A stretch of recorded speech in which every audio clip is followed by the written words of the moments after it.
Good afternoon. I'm Daniel Miller. And this is the Video Gaming News.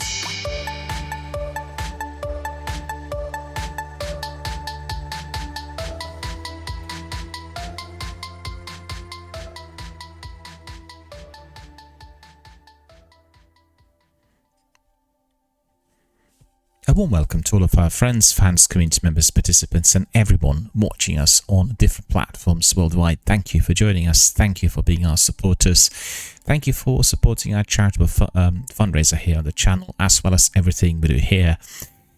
A very, very misty, rainy, drizzly, wet type of day here in the suburbs. I guess it is a continuation of what we've seen yesterday. So not really pleasant at all to go out or do anything. To be indoors and play video games, which is fantastic.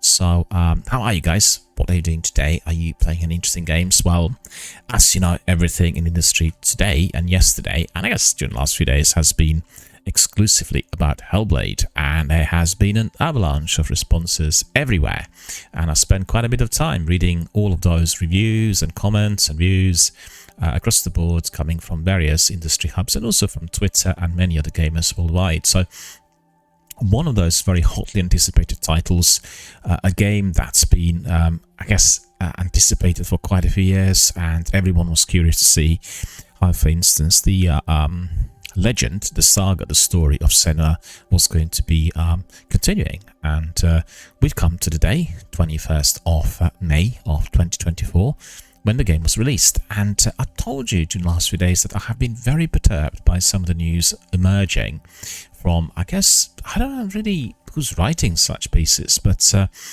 has been a lot of debate that Ninja Theory is going to be the next studio that Microsoft will shut down in view of the recent closures that we talked about. And I can't understand for the life of me what the reason for that would be. You have a studio that's producing one of the best games that Xbox have in their possession. Secondly, they've been doing very well financially. Thirdly, there was no indication that there was anything going wrong with the studio. One of the crew members departed a little while back, and therefore they reorganized the company. And, everything seemed to have been as good as always. And I really have got a problem with these types of news being fermented by, I guess, the sources that really want to do harm to certain developers and publishers. And that's really completely unacceptable. That is the sort of situation that is happening more frequently, and we've seen it with some of the very big titles. And I really have a problem with this. What is the idea? What is the idea behind creating such negativity, which is unfounded? Had there been any issues around the financial mismanagement or problems with the sales or anything inclusive of the human resources, then we would understand it. There were some serious problems at Tango, for instance, and we've heard that.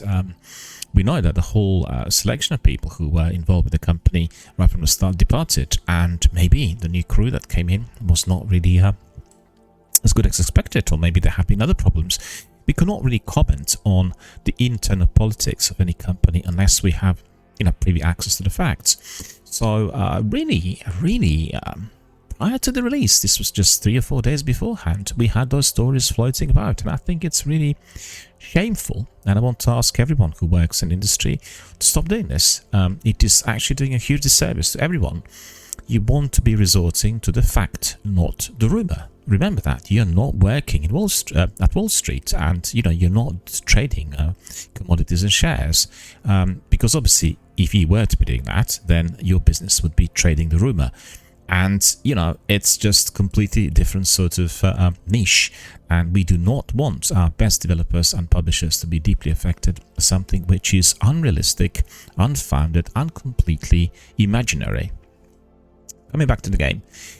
I told you all about it during the last few days, and really, I just couldn't wait for that moment to, sit down and then crack on with the gameplay on my Xbox. And this is exactly what I did do yesterday, and I had a wonderful time. But you sometimes when you play Senua, and when you play particularly this game, Senua Saga Hellblade 2, you really wonder, well, is this a, what sort of experience is it? because I had a wonderful time, you could say, but you are entering a very, very disturbed mind of somebody who is very seriously ill, someone who is hallucinating, hearing voices, and somebody who's reacting on some of those voices that are attacking her at any given moment in time. So really all that's been said and described in various developer diaries and podcasts prior to the release is absolutely accurate. This game has got one of the most realistic portrayals of mental illness I have ever come across. I certainly stand by my statements in which I said, for me, the first game, and particularly now the second one after I tried it, is the most vivid, the most detailed, the most immersive portrayal of what it's like to be mentally ill. And you are an active participant in this. You are entering the mind of a person who is very seriously disturbed and is suffering from voices and psychosis 24/7. The way they've done it is extraordinary because they're relying on the audio, and the audio director mentioned it was very difficult for the crew as they became Senua. They were basically doing exactly what she is doing in the game, and therefore that was quite unsettling and quite tormenting to quite a few of them. And I think the same effect will be applied to everybody who indeed is going to be playing the game. And it is very unsettling right from the start. You are inside of a mind and you can hear the voices, and it's actually better elevated, better exposed, and certainly more realistic compared to what we've seen in the first game. It is very, very vivid. It is very accurate, and the voices are traveling around if you are using your high quality headphones in the same way as they would do exactly the same within somebody else's mind who was living out there suffering from the same sort of illness. And that's very unsettling. That's very perturbing. And I've got to say, I think for people not familiar with what psychosis is, it will be extremely disturbing. In addition to that, right from the start, you are being given a new form of Senua. Senua, who is a true fighter and warrior who needs to really fight brutally in order to achieve that survival. And it really hits you right from the start. You realize that the fighting sequences and the narrative is going to be quite a bit different.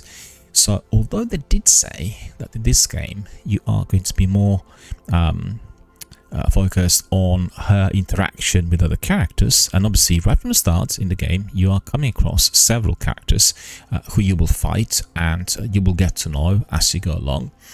But it gets sort of very, very brutal. And on the other hand, I felt it isn't just about being connected with her interactivity with others. It is also very much about her own mind. So as the game starts, you are brought into her world in the same fashion which you experienced in the first title. So it is, I guess, it's a combination of the both. And in fact, I've not gone further than 4 hours of gameplay, but I really felt very engaged with her suffering, her pain, and her drive to carry on, to achieve the objective, and most importantly, at the end of it all, to stay alive, as she's facing so many challenges from different kinds of enemies, be it real, human, supernatural, you name it. So the first thing you notice when you come into the game is its hyper-realism. I have not seen any other game with the environment being so beautifully constructed and so vividly portrayed. It is incredibly immersive. It is really so alive. In fact, I'd say even probably more live to what you would have seen in a feature film if you watched in IMAX. The reason for that is its audio direction. The sounds are just second to none. I've never seen or heard anything like that in video gaming or as it goes in film. That is drawing in so rapidly, so aggressively, where you really, even if you want to stay away, you cannot, because you want to find out what's happening in that dark corner, what is taking place there on the horizon, and you really want to be fully involved as you become Senua, and you want to survive. I think it's just the combination of her childlike vulnerability and then her capacity to fight off the enemies in a brutal fashion. And that really grabs you. You know, she's like a child. Although in this second title in this second installment, she already is a bit of a grown-up, so she's no longer a teenager, or at least, I mean, she would have come across as a teenager in the first game. And, you know, you really feel for her, you feel her pain, and you identify with her vulnerability, because she's a girl who's suffering, somebody who lost a parent, somebody who lost a lover, and she wants to really have a revenge on the individuals, entities that caused that degree of pain and suffering in her own territory, in her own homeland, which is Orkney Islands in Scotland. If all of you are not familiar, these are the isles which are on the very, very top of Scotland, the very north of the country, and very far away from the continental side. So even today, when you go there, you will realize that people are quite different, quite specific, and the way of life in there, because they're so secluded from everything, is significantly different to what you'd expect even on the coastal mainland, which is not that near. I've got to say, I've been to Orkney, and it's a fantastic place to visit. So it's interesting that the game is about somebody from Orkney, yet it is more or less advertising Iceland. Iceland being the country that's being used for the environment of Senua's adventures. And I guess it could work both ways. They need to make some developer diaries or mini stories about Senua's origins, and maybe there will be another title called Senua's Origins, where we'll get to know more about Orkney, Scotland, and the tribes and the Celts, and, you know, the pagans, and you name it, all the history of that part of the world. And we're coming back to my description.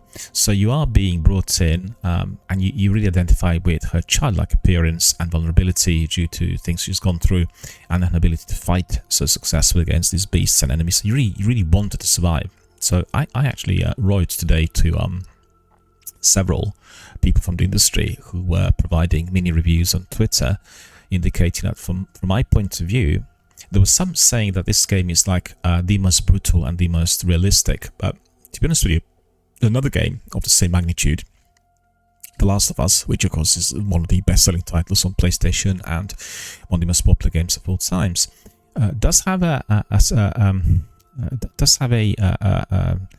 structure, or you know, a style, an approach, which in fact I feel had been also assimilated to a degree by Ninja Theory Studios in a very different fashion, but the concept, the idea is very similar. So if you compare the original games, right, so Hellblade 1 and Last of Us 1, you will see that you have a protagonist who is very vulnerable due to their age and due to their inability to defend themselves to a degree, and then they have to learn hard way as they carry on to the narrative and everything that is unfolding before them in order to stay alive. It's a very similar sort of concept. Younger person, very vulnerable, has gone through serious trauma, lost a loved ones, and is fighting unknown enemies that are extremely powerful.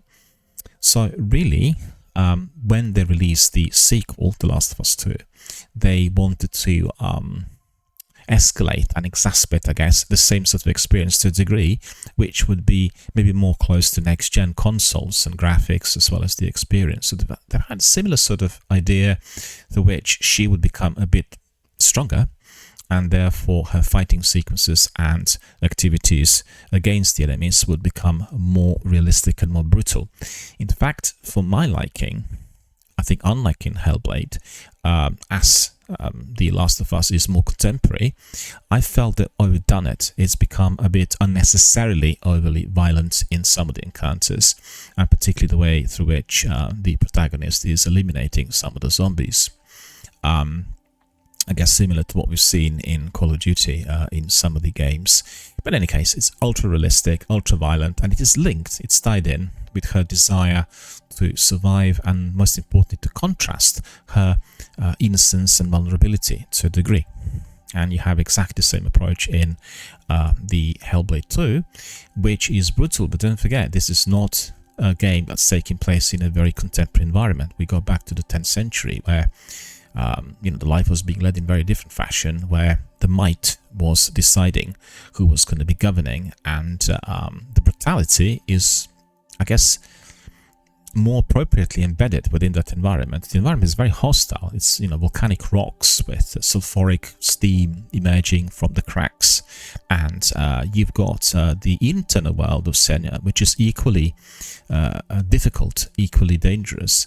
She has the eruption similar to that steam in her mind of the psychosis, which get escalated as she herself becomes anxious. And right from the beginning, when you start the game, you will realize that the voices in this instance are somewhat different. So they're not cursing her as much initially with the same ferocity, but you have one voice which is telling her that she is actually able to do certain things, she needs to crack on, gives her some sort of guidance and direction. Maybe it's me, but I think it is more prominent right from the start, and therefore she is, well, you're getting the experience of Senua's, to which she managed to survive the terror. She managed to live with the voices, and therefore she's using them to her own advantage.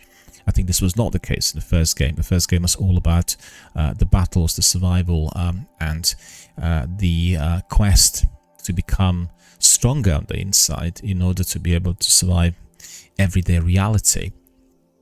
Therefore, in the first game, I was expecting for her to wake up and for us to see that this all has been a nightmare, a terrible dream, but the psychosis indeed were persisting. That's not happened. They've not brought her to the present-day age, which was based on my expectations, and we've seen Senua in the first game had carried on and managed to survive the beasts, and therefore, evidently, had been resurrected for the second title, albeit a bit older and a bit more powerful compared to the original title. And, it's the combination of her vulnerability and her ability to fight, as well as the dangers, and also your desire as you become her to survive and fend off all of those threats which are coming to you from any corner of the environment where you find yourself in, which is Iceland. Coming back to the approach, I think the vivid realism and the fantastic auditory experience is the greatest strength of the game. I have not seen any other game which was able to excel in such fashion. And if there are people who perhaps will complain about the lack of story, the narrative, too complicated, myths which are arising from the relics which you focus on, and it's just going to be completely secondary to the overall immersive experience of both Senua and the environment and also the enemies. The struggle is what brings you in, and this struggle is on the both levels, on the inside and on the outside, and that is the game, the greatest strength of the game. When I watched it yesterday on my setup, I thought I was in IMAX. It was like so vivid, so precise, so crisp, and you could literally hear a pin drop anywhere. It was so well done on the audio level, and I wasn't even using a fully blown 3D sound. I was using ordinary Dolby Atmos, which I have on my setup.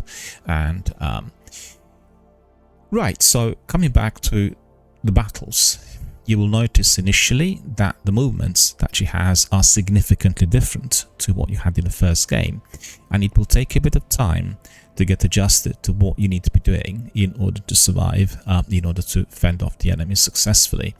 And I didn't really struggle too much with it, but I thought, because I played it on the easy level, that the movements I had were a bit more restrictive compared to the first game. But I think this will be enhanced as we carry on. The first couple of bosses and enemies are more like a tutorial. You need to kind of get to know what to do, how to move around, and what sort of strikes you need to achieve in order to eliminate them. And as I said, the battles are extremely brutal, so if you're not really a great fan of gore, just beware. In addition to her disturbed mind, you may find some of those graphic scenes of gore and butchery very, very unsettling, as well as some of the scenery. The enemies of humanity, the darkness, are perpetuating some of the most heinous crimes imaginable in those areas of Iceland, and as she explores different villages, she will come across many corpses that are littering the streets, as well as many other destroyed settlements animals are neutralized, and it just seems like hell on earth had broken out there, and she is being caught up by the overall activity. So really, to summarize, I've gone 4 hours into the game. I'm amazed by the quality on every level. I gave it 10 out of 10. Obviously, I've not finished the game. I need to see how the whole thing is going to unravel as we carry on. But I did hear from podcasts that the overall gameplay is a bit shorter than in the game number 1. But everyone from the team said that this game was more about the journey. It was more about us being part of what she's experiencing on a different level compared to the old, because she is not able to survive the voices, and the voices are no longer as threatening to her, therefore providing her with some comfort and some guidance in order to tackle certain situations, actually even boosting her morale when she's feeling down or when she's being almost defeated by certain enemies. So you will feel a significant shift, and also they sound different. When I listened to them yesterday, the voices were different compared to the first one, and that was also something that would grab you right from the beginning. So you will spot the differences as you carry on, and it's just a very, very cinematic tale. You will find yourself in an area which is, I guess, from designer's point of view, mouth-watering. At the same time, it is very threatening and deadly, and your quest is to survive whatever is ahead of you, whatever is going to be attacking you on the personal level. And also you need to be surviving the voices in case when you get anxious or worried, they completely turn out to be out of control. So it's interesting. You are, as a gamer, somebody who's entering a struggle on the both levels, internally and externally. And as I said, this may not be a game for everyone. People are suffering from weak nerves or had gone through some difficult patches in their life. They may find that experience to be far too disturbing. And that is the greatest strength of the game. As I said, at the same time, it may well be unsettling for some of the viewers and participants. We've had a fantastic response from our gaming community. We have seen that everyone who is in possession of Xbox and is a subscriber to Xbox Game Pass have been downloading the game, preloading, and then enjoying it yesterday, literally from midday, when the game was made accessible to everyone. I've not come across one single negative review from participants. That's from the gamers. Sadly, I did come across one review on GameSpot from the main reviewer, which I just found to be ridiculous. It's just completely nonsensical. The idea behind that review has been simply to attack Ninja Theory and ruin the very successful release of this title. I can even give you some details later on when I go through the article, but it was just complaining that the game had no substance. It was like a wishy-washy portrayal of mental illness. What kind of game did you play? I mean, what kind of mushrooms have you eaten? It's just unbelievable that somebody could come up with something so nonsensical and so far divorced from the actual gameplay.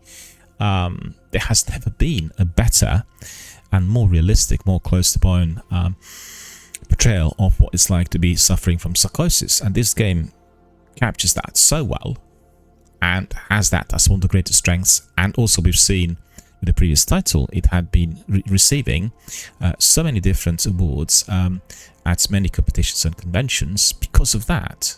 The specialist team from Cambridge University was assisting Ninja Theory in order to make it as realistic, as vivid, and as close to the reality as possible. For someone who's got no knowledge of mental illness to write something like this is idiotic. I mean, it's just beyond me, and it's shameful. On the other hand, talking that this game has got no storytelling or no substance narratively is again nonsense, because this game is all about the journey. The story is about what's happening within this person's mind and how this mind is guiding her towards certain solutions and helping in order to achieve what is the ultimate quest, and that's her survival and maybe vengeance, as she wants to be neutralizing the characters who were causing her such pain, and the characters who had destroyed her family and her loved ones. So, I just, and also coming it from GameSpot, I thought this was just ridiculous. All the other industry hubs are giving it 9 out of 10, 8 out of 10. It's been like a very, very well received game on every level from the vast majority of those industry sources. So just to see something like that is just like throwing a spanner in the works. It just doesn't make any sense at all. And you really wonder what kinds of people sometimes are employed by some of those entities and what the motive for writing such nonsense really is. And evidently anyone who does anything of that sort will, will receive a lot of negative feedback and feel a lot of pain through various participants in our gaming communities, because it will be recognized as something which is completely cooked up and coerced in a way which is premeditative and definitely not applicable to the title. And, they could have complained about something technical, but to say that the game has got no narrative substance and it's a poor portrayal of mental illness is just crazy. Honestly, it's just, you ask yourself, well, have you played GTA 5? Or have you gone to LA Noire? Or have you gone to Overcooked? And then you thought this was Senua. It's hard to fathom, really, for myself. And what I say is, I do not support statements which are completely divorced from reality. Somebody can be critical in a way which is constructive. I'm not saying that Hellblade 2 is going to be a game applicable to all ages and all backgrounds. Absolutely not. This is a niche game. It's an art house product for people who are really interested in that sort of journey. So you'll not be attracting the same number of gamers as, for instance, Fortnite or Destiny. But, people who are really interested in exploring that type of inward journey and struggles. And it will draw many people who had experienced certain difficulties, because indeed it has been labelled as the game that is portraying that by far the best amongst everything else created so far.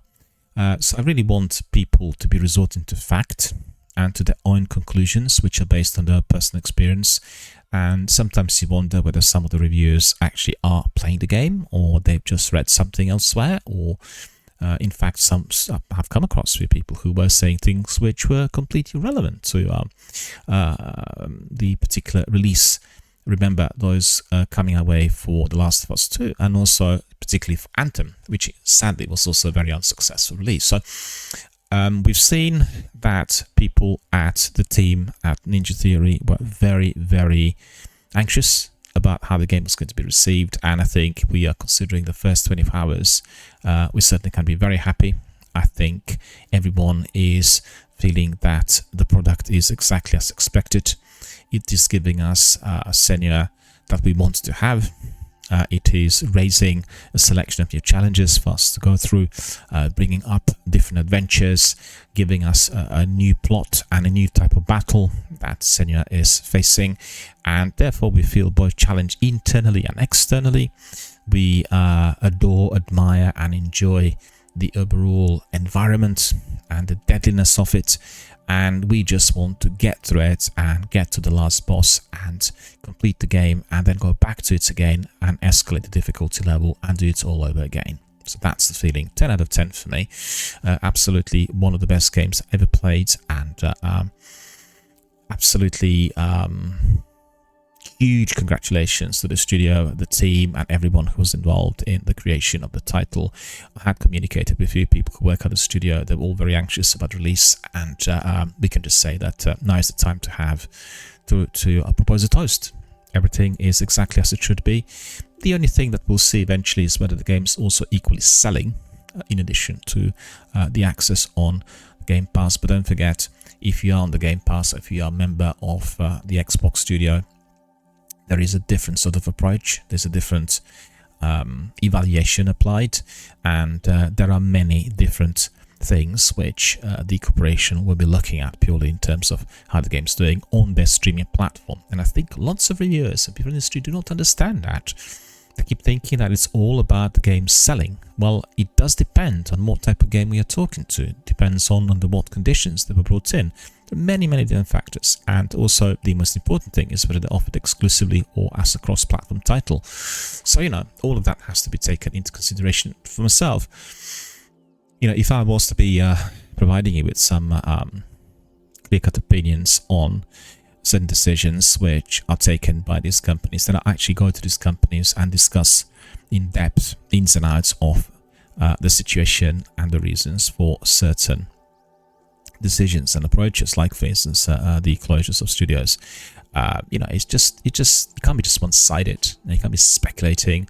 And a lot of the podcasts and news bulletins and everything I've listened to since the closures were announced, they were based on speculation. And I think a lot of people don't understand how an industry works, or they don't understand the economics of it, and particularly they underestimate the running costs that companies that are producing such titles will have, specifically on the energy front. Consider how expensive the energy is for everyone today, and on your personal budget, in your own living environment. And just think about a company like Bungie. How many hundreds of thousands of computers do they have that need to be fully operational 24/7 in order to provide everyday maintenance, in order to create new content for the game and everything else? So really, one has got to have some reason, some fact thrown into the discussion instead of just feeling hypothetical. I'm not supporting the layoffs. I'm not in favor of closures. Let me just make that clear. But speculating without fact is simply wrong. And what it does, which is dangerous, it amounts to the creation of overwhelming fear. So having that huge fear coming from everywhere doesn't help anyone. And don't forget, if we go back in human history, if we look at various things which were happening, the worst things that happened to humanity had happened because they were based on fear, not on fact. And that's terrifying. And you can see that being repeated again and again in history, in various environments. It's all based on fear. The fear of what might happen next and what other person or the entity will do to you. That's not the way forward. It's a way backward. We can just literally we can blow everything up into the atoms, and then the world's gonna go back. And what then? We need to be having a new system of evolution. We don't really need that. And don't forget, we had very advanced civilizations in the past, like for instance with the old Incas and Mayas and the Egyptian civilization, and the old Rome, the ancient Italy, etc., etc. And what happened? Natural disasters, catastrophes, meteoric attacks, volcano eruptions, massive big tsunamis, and those civilizations and their advancements have been just wiped out. So we've got to put it into perspective, and we've got to make sure that we know we should not be our own worst enemy. There are so many threats, a bit like what Senna's facing in the game, that we need to be resolving in order to be able to survive comfortably, happily, rather than make the world to be a more difficult place for us all. I guess what we do here on this channel is we are helping those who are less able, people who are vulnerable, people suffering from illness, disability, any other form of misfortune. And that is what the channel has been doing from day one, really. And presently, I'm running also a charitable campaign for the Mind Charity, a British-based charity that helps people with mental health problems, and to provide services in our local communities through this volunteers and professionals to deliver counselling, individual and group counselling, as well as any other advisory type of service in respect of housing and homelessness and financial problems and everything else. And we want to be supporting such organizations. We believe that having private companies working for the good causes is fundamental to the well-being of this nation. I really wonder whether our politicians and councillors and people involved in the public sphere are sometimes listening to the podcast like this one, or whether they are really fully aware of what it's like to be unwell, to be hit by serious disease, have your whole world uprooted, what this is like. Because I have seen in Britain in recent times, in the public sphere, some information being circulated and some new laws being proposed and new regulation, which is in fact not working in favor of those who are needing that degree of support. And that is really what really bothers me. I spent my life helping other people and trying to really bring them back to their own abilities, their own feet, to carry on with their creativity, to pick up the pieces, to rebuild lives, to put pieces back together if you have a fractured mind. I know what this is like.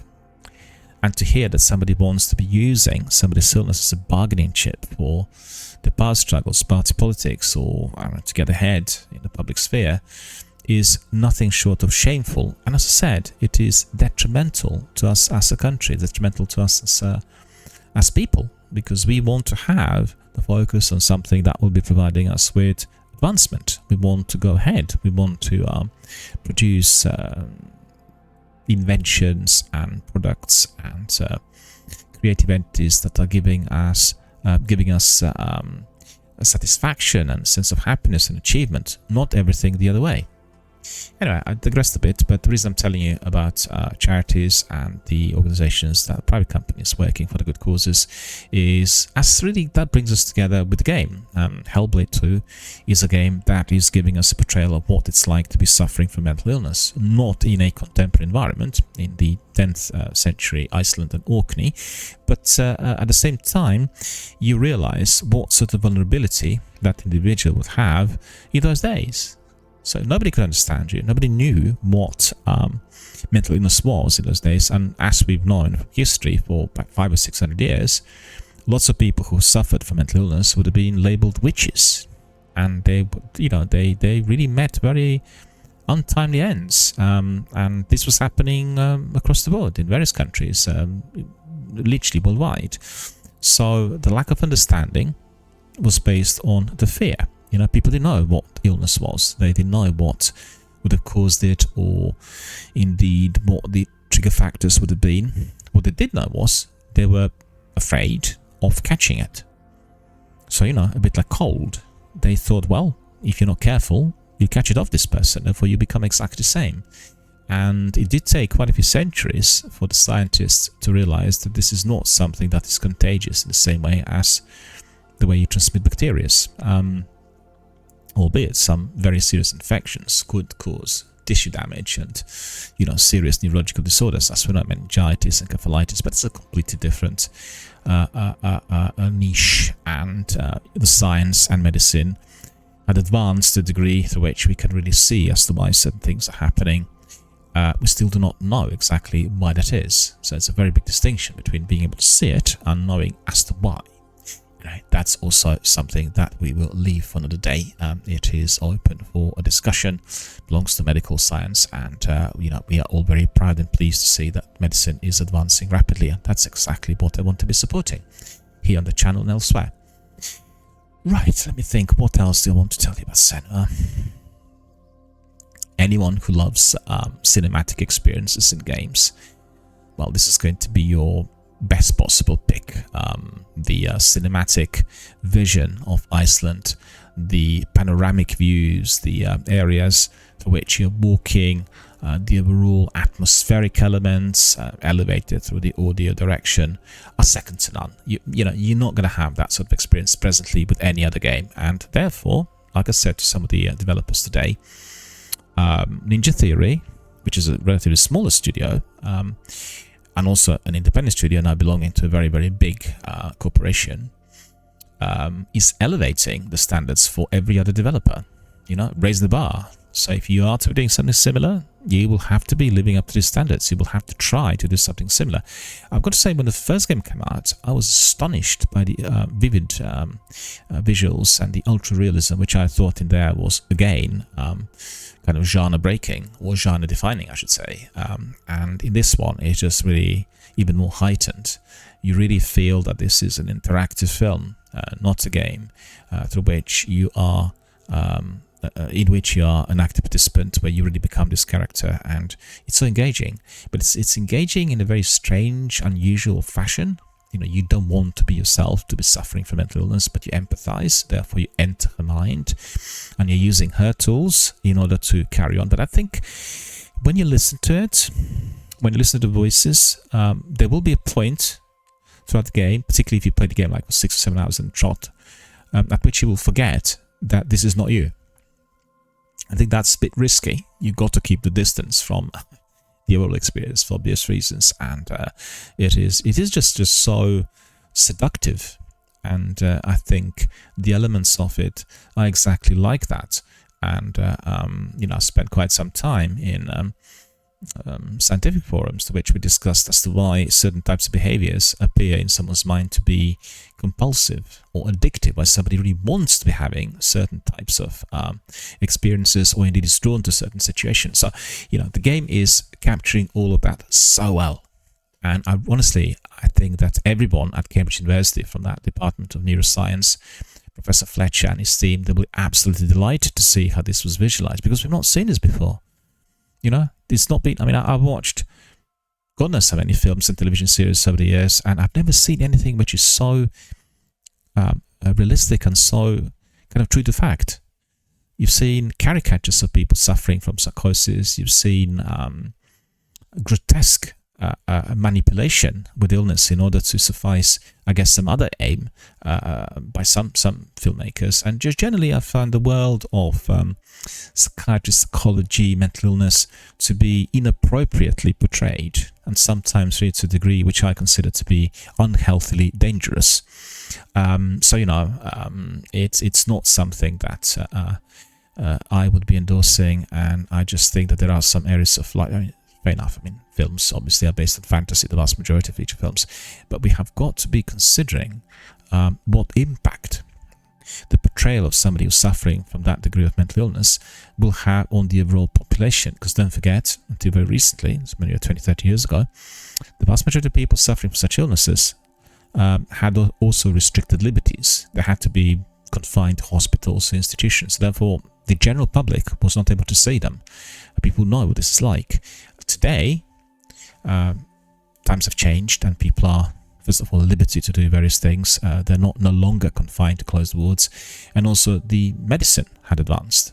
Medication that is being prescribed today is, in many cases, controlling the aspects of the illness, and therefore people can live independently, which in fact is, how do you call it? God's given gift, a miracle, or because I have seen in my early days people who were suffering tremendously, and I don't really see these manifestations anymore to the same degree today. So something has changed. Some medication indeed had helped tremendously, but it's a discussion for another day.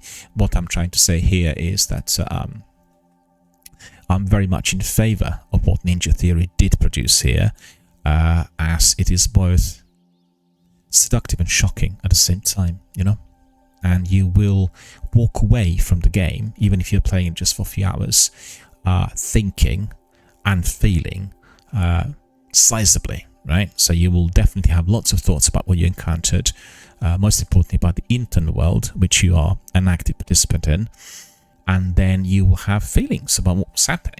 You may be shocked, you may be terrified, you may be rattled, you may feel victorious because you have defeated some of the beasts, but the voices and the experience of them will be critical to the overall engagement with the game. So that's number one for anyone who is coming into Senua's Saga, and I think that is the greatest strength of the title, giving you something in a way which is ultra realistic, very much like it would be in real life, and then yourself being brought in order to experience it, and then you'd walk away thinking and feeling. As a practitioner, I can tell you the most important thing in any form of psychotherapeutic involvement with people who are seriously disturbed is that you make sense out of nonsense. That's number one. Somebody who is completely plagued by terrible thoughts will need to make sense as to what these thoughts actually mean to him. And lots of people struggle with this. They'll know that it is nonsense, but this is the way to think, and what do they do with it? And therefore they'll resort to the actuality of these thoughts that will sometimes drive them to very negative conclusions and actions. And being able to make sense out of nonsense, that's the first thing. And then the second thing is you need to make people think and feel, You need to think about something, you need to feel about something. Sometimes it's counterbalancing the two. Sometimes people need to think more and feel less, or feel less and think feel more and think less. So it can be in reverse, depending on the personality, the structure of that individual, and the life events, and everyone's different at the end of the day. But this game is doing exactly the same. It's interesting that Don Matthews, the head of the studio, he concluded his statement given to the gamers on the eve of the release, indicating that he hopes that after people walked away, they would actually think and feel And I can certainly tell you, Dom, absolutely. Yeah, I did think and I did feel after playing the game only for 4 hours. So it's a fantastic achievement, and that's exactly what any therapeutic encounter in real life between a senior practitioner, be it a psychiatrist, psychologist, or psychotherapist, and a client or patient, if we were to resort to the old-fashioned jargon, would have to be achieving. You know, you walk away thinking and feeling, and therefore you feel that what you've done, what you talked about, what you tackled, had some sort of impact. That's critical. Anyway, coming back to Mind, the Mind charity, and that is what the charity provides, counseling services. So make sure that when you are listening to my podcasts, when you're watching my gameplay, when you're coming to my sessions here live online, you click on my About page, you go to the panel, and then you donate, support the Mind charity. You have panels in there with Tiltify links. Whatever you donate, be it as little as great, it will go directly to Mind. You know, Tiltify and myself, we are just people who are trying to raise the publicity and promote the works that the charity does in order to produce as many donors as possible for the charity to have financial or any other benefits. The other benefit is by spreading the word. I mean, what better way to talk about the Mind charity today in view of this game's release? It's just the best possible, you know, spread the news, stream the game a bit. I thought about streaming it, but unfortunately Xbox, as it stands today, unless it is being connected to a computer and additional equipment, cannot produce satisfactory streams. So unfortunately I'm unable to do that. And I'll look into the option in due course, you know, to connect my Xbox to a top-notch gaming PC, but I'm just a bit worried, as I do not still have full fiber. I have very fast, ultra-fast internet, that this would be affecting the overall picture and audio quality, and also affecting the bandwidth and the energy bills and you name it. So you know, that there are quite a few concerns in respect to that, but I will be exploring the option because I find that really terrible that I got brand new Xbox and well, I've had it ready for a while, but the next gen console which cannot stream due to the glitches which have been left there, I guess, in purpose. I just find it ridiculous. It's previously Xbox was in position to stream perfectly well with the Twitch app. Ever since they integrated the Twitch streaming onto their menus, nothing worked, and millions of complaints on Reddit and Twitter and elsewhere. And I've talked to Microsoft many times, and they're just completely ignorant. They're not interested in. They're not resolving any of these problems. Therefore, I can't stream off Xbox. On your PlayStation or my PC, and that's really sad, as some of the titles like Senua, like Hellblade 2, are Xbox exclusives presently. But in the future, if they merge on PlayStation, you know, which is the plan from what I could gather, then we'll be able to do exactly that. All right, I think that's probably all I want to say about Senua. I'm kind of very excited. Look forward to the hours later today, when I will be carrying on with my adventure. I want to see also how long it is going to take me to complete the game. There's been some concern expressed, I think, amongst some members of the community that the game is relatively short, but as we know from other games, the actual duration of the title is not fundamental to the overall success of the game and the way it's received by the gaming community. We've seen games that were extremely lengthy and they were not particularly well received, and otherwise, or the other way around. Right, so let's have a look at some other news today. I've got them all sorted here for you. And in addition to Senua, which indeed is a very, very big title that everyone hotly anticipated, on the same day, yesterday, which I can find surprising, Ubisoft had released XDefiant, and we've heard quite a bit about this game. The game's been in development for quite some time, and previously its title was Tom Clancy's XDefiant. I guess tying it in with the other Tom Clancy titles Ubisoft had in the past, such as Ghost Recon and End War and The Division, and you know, the list just goes on. And it is a PvP game, and also contrary to some of the other titles of Ubisoft, it is the one that's offered for free.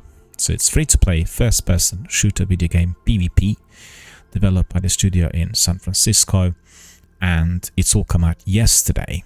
And they also released it on Ubisoft Connect. So if you are familiar with what they're offering, you will be getting, if you are a subscriber to this. I've got to say, I tried Ubisoft Plus and Ubisoft Connect, and I just I've had it on a low-cost trial period. But generally, I found the services to be a bit too expensive, considering the number of titles that they offer compared to Sony and PlayStation. On the other hand, if you are a huge Ubisoft fan and you want to be playing some of their massive big open world games like Far Cry or Assassin's Creed, particularly the last 3 titles, then that is going to be excellent for you. You can subscribe to it and play just those titles for a few months, and then later you can discontinue. It will pay off. That doesn't perhaps gel too well with the concept that Ubisoft have. The subscribers and the followers and the members who are going to be there for very many years, but it is again something that will work out financially for anybody who's interested in these titles, and I can certainly recommend it. I tried the services, they worked very well, no problems whatsoever. Technically 100%. Streaming and downloading and everything else was excellent, so as you'd expect, because they don't have that many titles, and I don't think the user base is as great as is the case with some of the other titles or companies. So coming back to XDefiant, I want to tell you a bit more about it, and then I'll tell you a bit about what's happened with release, which will be of interest to everyone. This game is featuring a variety of factions and classes, and each one of those will have their unique abilities and weapons, which is a standard now in many of these games. And it is being set in the Ubisoft universe. You have map locations, and they are based on multiple Ubisoft titles in-game locations. So players will engage in a fast-paced, team-based multiplayer matches across a variety of maps and game modes. So listed as: the setting of the game revolves around factions called Defiant, and they're called Defiant Phantoms, right? From Ghost Recon. Then Echelon, that's from Splinter Cell. Linus from The Division. So each one of the characters is being imported from other titles. So it's an interesting concept. You're playing a separate game which is exclusively PvP with the characters that are imported from other popular titles that Ubisoft have released in the past. I forgot to mention the Cleaners from The Division, and then Libertad from Far Cry, DedSec from Watch Dogs. So literally different types of characters and enemies from all sorts of games and all sorts of titles that Ubisoft have released over the years. And they said Defiants are customizable with traits, abilities, devices, weapons, and items. Also, it has 6 versus 6 linear game modes, and these are called Domination and Escort. Well, I have actually seen the trailer and the presentation last year, and I thought it was looking very, very good, very appealing, and I'm definitely going to be downloading it tonight.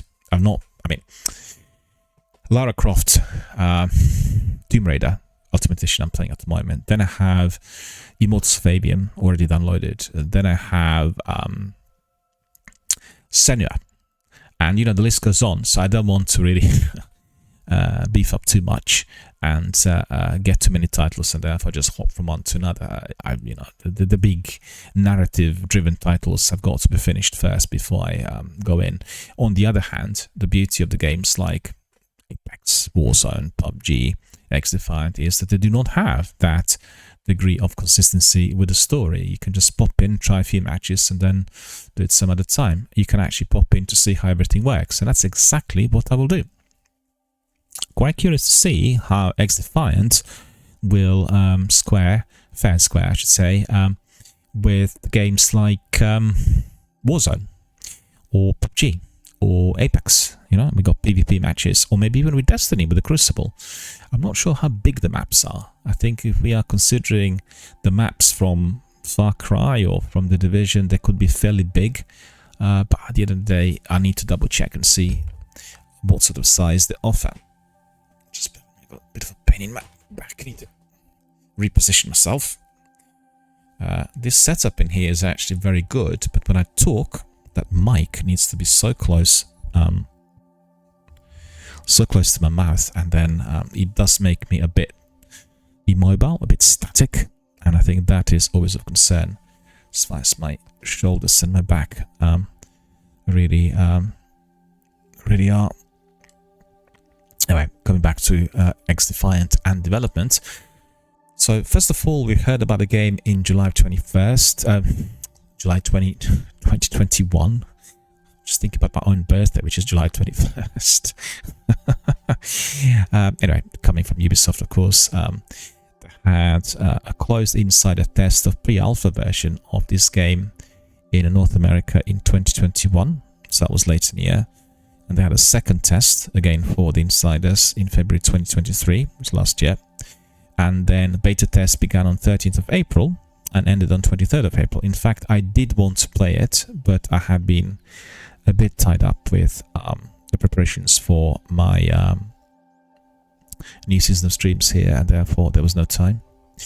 And in March of 2022, the game was rebranded as a part of the Ubisoft Originals, and then dropping the Tom Clancy's Universe title, and is expected to feature characters from other Ubisoft franchises, as we heard. So, as they completed the beta, the game became one of the top games to be streamed on the Twitch streaming platform, gaining around 50,000 viewers and passing the combined popularity of Warzone and Modern Warfare.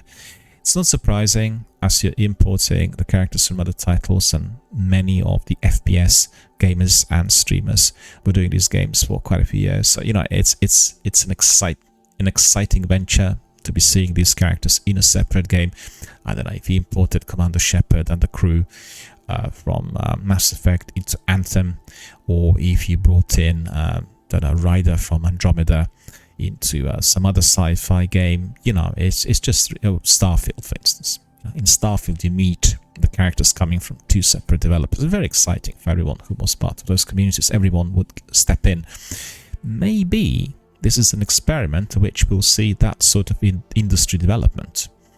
You know, because up to this point, the big corporations, very proprietary, they were not keen on sharing their characters and their material. But as we went on, you've seen they began to share cosmetics, because there's been a huge capacity for the sales of those items and massive revenue which had been generated for free-to-play games. Warzone and Apex are the best examples. They earn billions per year on the sales of, you know, purely cosmetic items, which in fact have got no relevance or no any major impacts on the gameplay.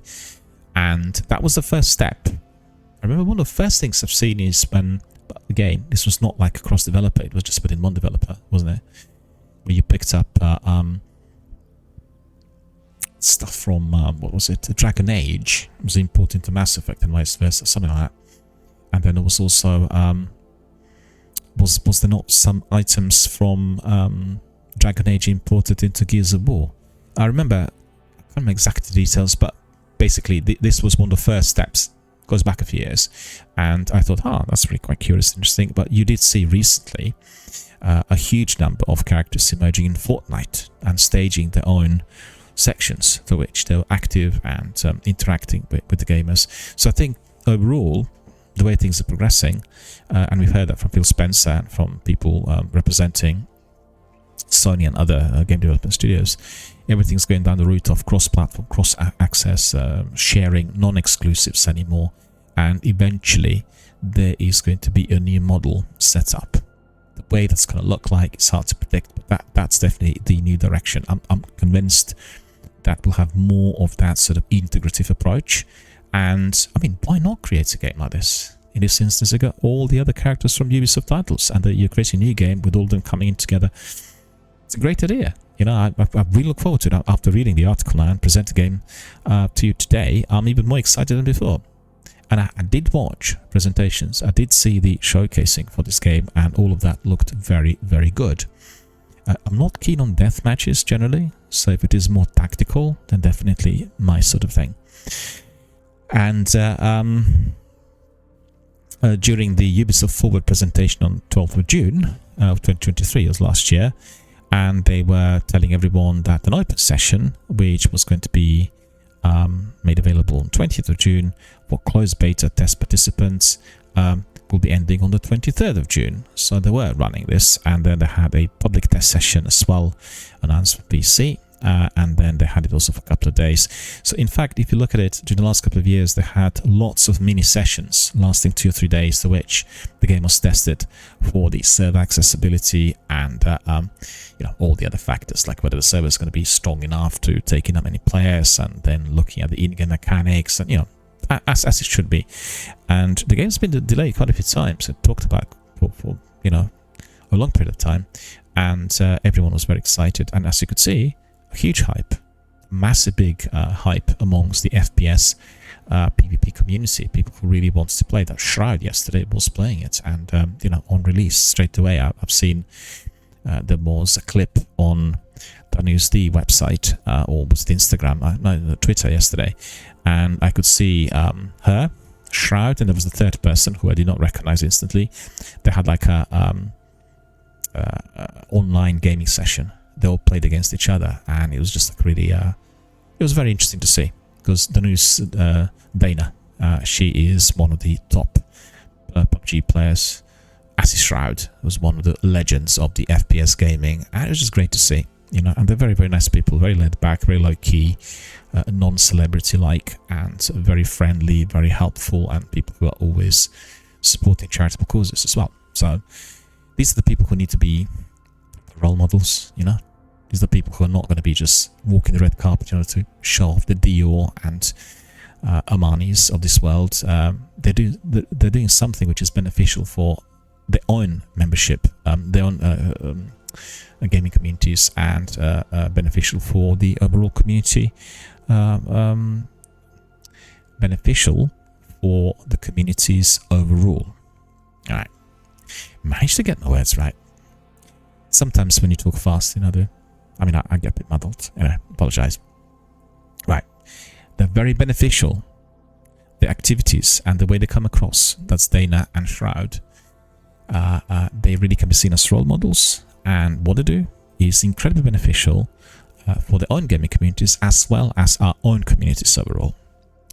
Like proper role models. And so yeah, loads of betas and all this, and the game came out, so I'm not going to bore you with this anymore. And apparently they already reported here that there were some server issues on the launch.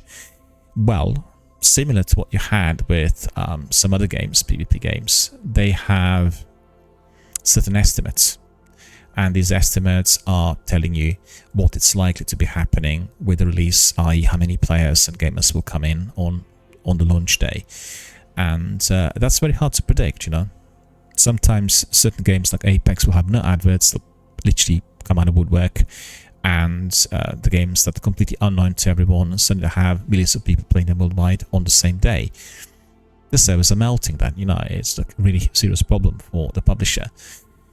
And I think similar sort of thing has happened yesterday. They underestimated the overall number of participants. So let me see what they said on GameSpot.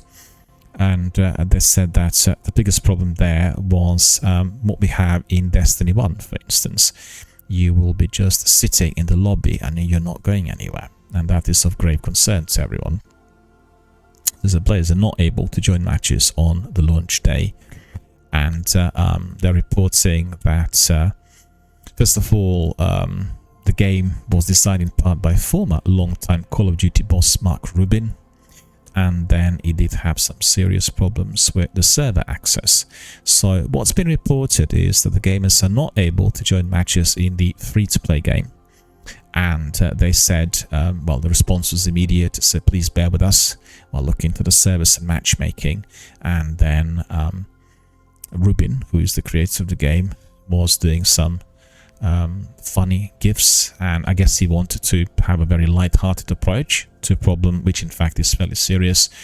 And he said on his Twitter, X as it's called today, matchmaking servers go boom, and then posted some animations in there. He works remotely from LA, but flew into San Francisco to be with the team on the game launch day, which was yesterday. And like you've heard, it had a very long and challenging road to release. And it was almost ready last year, but then delayed indefinitely because they saw that there were problems with the tech and with the server access that gameplay. And then what's happening at the moment, the game's launched, but there isn't, like with Apex and other games, a season which is accompanying it. So that is like a pre-season activity. And then Season 1 will be launched at some point later in the year. So we'll see what happens next, but that's not very good. And I'm sure that many people who are wanting to play the game would have been highly frustrated because, you know, you want to get in and guess what? Something is not working at all. The next thing we heard today is that Sony is developing a PlayStation mobile platform. And this will be the platform will be used for developing, publishing, and operating free-to-play mobile games, right? So that's quite curious. And they said, well, we've seen, I think in recent times, that PlayStation, as they had some changes in the leadership, are taking a more progressive, more modern, more forward-thinking direction. And I've heard from some of the bosses in there in recent times, reported in the press, that they'll need to be assimilating some approaches that were seen with Xbox previously or currently. And I guess that is specifically linked to the way the games are accessed through handheld devices and also cross-platform and the type of shared, and you know. So we heard yesterday that they're working on a new platform which is going to be for developing, publishing and operating F2P mobile games. So they're not, I mean, I guess they're competing with Microsoft at the same time, but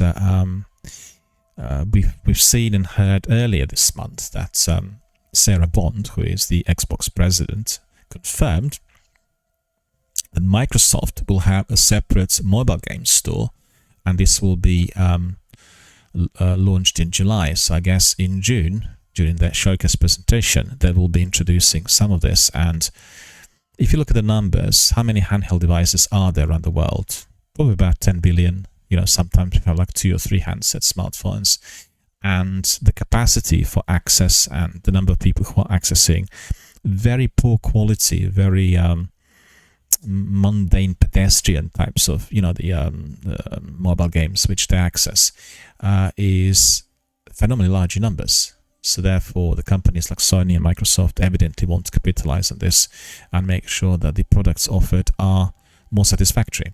And don't forget, the tech is evolving, and therefore the games, you know, of much greater magnitude, but previously just, I guess, tied into consoles and computers. But today that's no more, and I think that's the idea that they are introducing. So they said that the market is estimated to be worth like 90 billion. And Sony is considering now doing exactly the same, having their own free-to-play mobile titles. And the difficulty there is that they've not built a platform and they haven't got the proprietary mobile games so far. So that will need to be created from scratch. And they've been advertising for a mobile platform architect. So that is certainly giving us some idea of what will be happening next. And they've given, even here in this article, a description of what this job will actually require, desired skills and experience, etc. But I'm not going to bore you with this. What we need to know is when and what. So we've been told that they are working on this, they're employing new people for that, and they want to catch up with Microsoft. You know, they want to make sure that there is no problem with the creation of such games. I just had an email in here with some reviews coming in, and that is in relation to Hellblade, and released yesterday. 5 out of 5, 5 out of 5, 10 out of 10, 10 out of 10, 9 out of 9.5 out of 10, 9 out of 10, 9.5, 95 out of 100, 8 out of 10, 8, 9 out of 10. So really wonderful, wonderful reception. Honestly, everyone at Ninja Theory can be immensely proud and very happy with the release. Stellar Blade developer Shift Up is considering a sequel, and also they want to be releasing it on PCs. And at the moment, they're also working on a new project, which is again another AAA blockbuster RPG called Project Witches. So the news are coming from the studio, and they said, let me just see.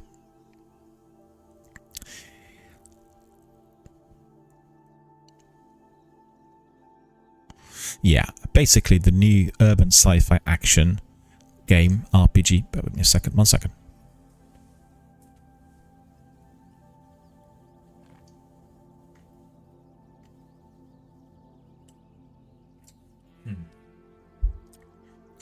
Something was happening in my throat, so I apologize for this. Yeah, the next game is going to be a AAA urban sci-fi action RPG, and it is codenamed, I should say, Project Witches, probably similar to Stellar Blade, which was an unprecedented success. It was a hugely popular game for all sorts of reasons, and I've got to say, I've not played it, but I've watched some of the streams, and it was just really worth watching. Absolutely terrific lead character, beautifully dressed up and created, incredible monsters, huge battles. Anyone who likes Final Fantasy or one of those Devil May Cry type of RPG action games will absolutely adore Stellar Blade.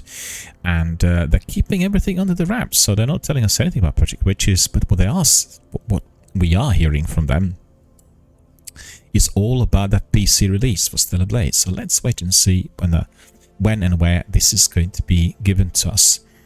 Loads of reviews coming in from all ends related to Senua. We did mention yesterday that Starfield has a new update, and it has introduced a different type of mapping, which I think was long overdue and very necessary. So that is the biggest change and the biggest thing, and I think people are loving it. And also it is increasing the number of frame rates, increasing the FPS count, and I think it's gone up from what I gathered. So definitely very curious to see what this is going to look like on my setup. Not tried it yet.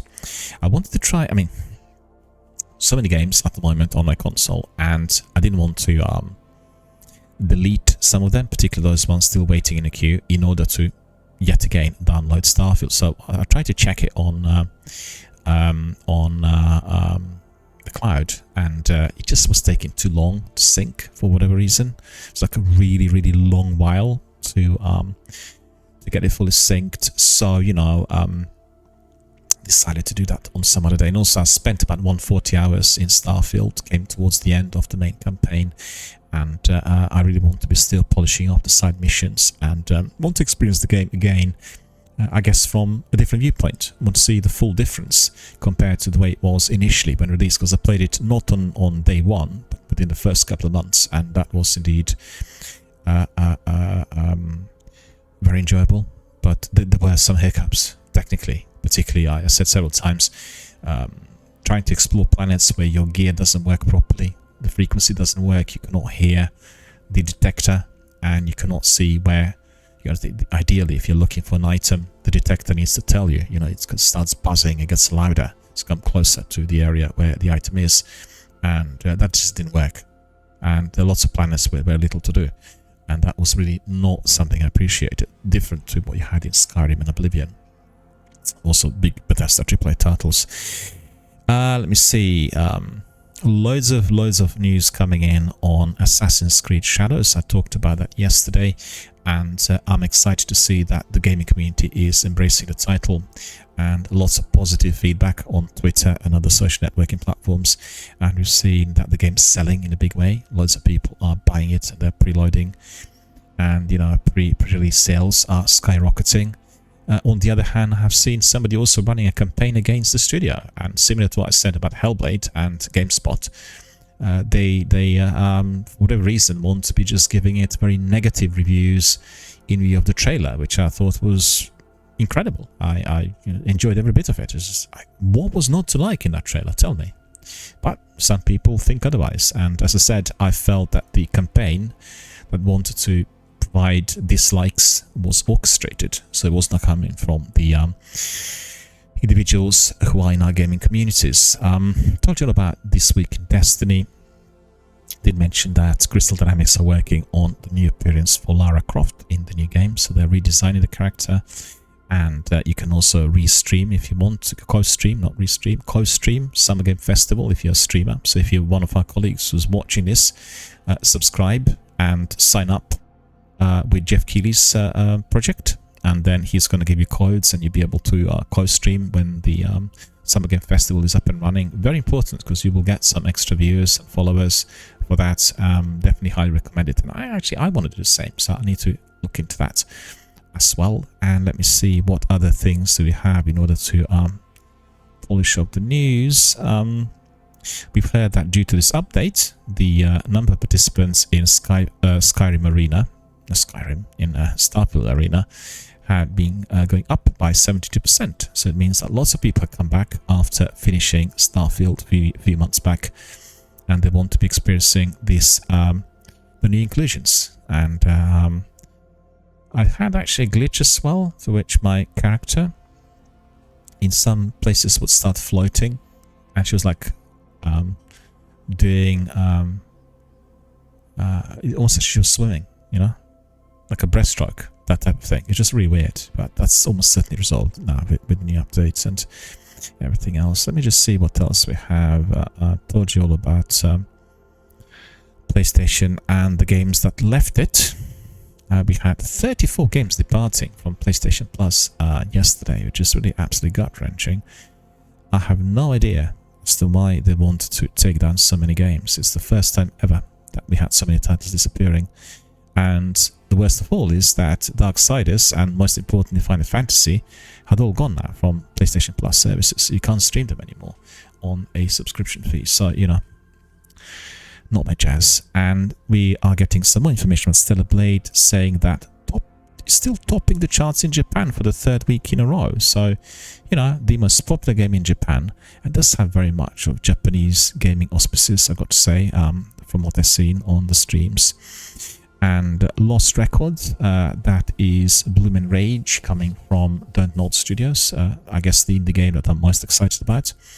And they're giving us some new clips on the website. So if you are a fan of Life is Strange series, and if you really want to find out what will be happening in this new game, just make sure you enter my Twitter, and then you'll find a posting directly from Lost Records Games, and you know, you get the clips.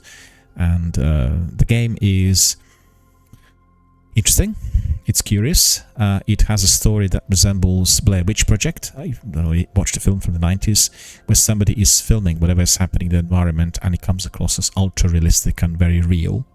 And then terrible things begin to happen. So they had a clip, a trailer during the ID at Xbox presentation, through which you watched all these activities of the protagonist's friends, and then suddenly she appeared on screen, and she said, well, if you're watching this tape, then that means I'm dead. And then it cuts out. So, you know, definitely it's a murder mystery that we want to be tackling and resolving. And the clips and what we are getting from Don't Nod generally is very, very good. Sony has a new accessibility controller. I watched it the other day through one of the presentations, and I guess they're catching up with what Microsoft already introduced 3 years back. And I think I can't stress hard enough how important it is for these controllers to be operational, as there are so many people with disabilities who are impaired by their physical condition, and therefore they can't easily go out or do different things compared to their peers. And having that accessibility controller makes it possible for them to do everything we do here on consoles. And you know, through Twitch and other forums, they can engage with other gamers worldwide. It's an unbelievably rewarding experience. I can't put into words how important it is for these accessibility or disability controllers to be, first of all, made functional, and then given to people who suffer from disabilities, as everyone will then become fully integrated with our gaming communities. And that is something I really want to see. So maybe at one stage I'll run a campaign through which we'll get these controllers here on the channel, and then we'll give them to people who have disabilities in order for them to join our communities. Good idea. I think that's probably all I have for you today. Let me see if there's anything precious. I don't know whether you guys are watching the regular PlayStation and Xbox podcasts. I would certainly recommend you to do so, as every week we are getting, particularly from Xbox, a lot of information on whatever is new in the world of gaming. And then I think with the PlayStation podcasts, they're less regular, but definitely very interesting in the same way as they're recommending games that are coming out on that platform. So highly recommend the last one. I watched it and I thoroughly enjoyed some of the discussions and all that's been said. So that is on PlayStation UK. So that's not on the central PlayStation YouTube channel. You need to go to PlayStation UK and you'll be able to get the podcast there. They're also, with video. So it's not just listening to what people are saying, but you can obviously see them, and it is very, very interesting. And then what I wanted to recommend to you the other day, but unfortunately we were about to run out of time, is a new selection of mini documentaries offered through Xbox channel, and that is created by Xbox On Team. You're familiar with some of the streams also done on the YouTube channel, and the new documentary is called The Method. And what's interesting is the method is dedicated to the way our video games are being made. So what's behind the scenes of our favorite games basically is what they're telling you. And they are giving the first episode at the moment with inclusions of some of our favorite games. First of all, it's Hellblade 2, which has just been released, and they combined some of the clips and the making of, which we've seen before, with their real sort of time interviews with the participants. And then you have The Witcher and Assassin's Creed. So all three games included in the first episode of The Method, in which they're telling you how these games were created. Full interviews with participants and everyone else who was working on the title. So most highly recommend it, and definitely just go to Xbox channel and you'll find them all there. It's called The Method. Alright, my friends, I think that's all for today. We already had given you quite a lot of food for thought. Hope everyone is healthy, safe and well. Remember, we are supporting our charitable fundraiser here. We are donating revenue in order to generate some funds for the Mind charity based in Britain that helps people with mental health issues, and just keep them coming. Both the donations as well as your follows, shares, likes and everything else that we have here. Go to my About page, share some of the information on your Instagram, YouTube, WhatsApp, any other social networking platform. Just raise the profile of the charity and make sure that people become aware as to why these charities are so important for our local communities, and also for people to learn about the services they provide. In this instance, Mind Charity provides services for people who are suffering from mental health problems, and individual group counselling, advisory services in terms of practical problems like housing, benefits, treatments, like for instance physical treatments for people suffering from serious physical illnesses, and many other different types of things which you can receive from the charity. So just keep them coming. Make sure you share, you follow, you spread the news, and everyone at Mind will greatly appreciate it. Most importantly, those people who use those services. Right, so that's about it. I think we are coming to the end of our news. I will follow up the news with Destiny stream. We'll have a look at what's new there, and we'll do a stream on my channel in about 10 minutes. So if you're a Destiny gamer, if you're watching and listening to this, join us for that. I am preparing for our regular Destiny streams, which will be in a somewhat shorter format compared to the past, but we'll have them on everyday basis back again here on the channel. And I'm still not 100% sure whether the format that I kind of come up with for the title is ideal, but I'm still testing it, and we've had already quite a few of those during the last couple of weeks, but they've not been as regular as expected. So all of that is coming soon. Anyway, thank you all for watching. Thank you all for supporting the channel. Thank you all for supporting the charitable fundraiser. Just remember, subscribe, support, donate, and therefore you help our charities. Say that again. Subscribe, support, donate, and therefore help our charities. Thank you so much. I wish you all a very good afternoon. See you all soon. We'll just carry on with some Destiny gameplay, shall we? For all of you who are departing, enjoy Senua and enjoy Hellblade. Take care.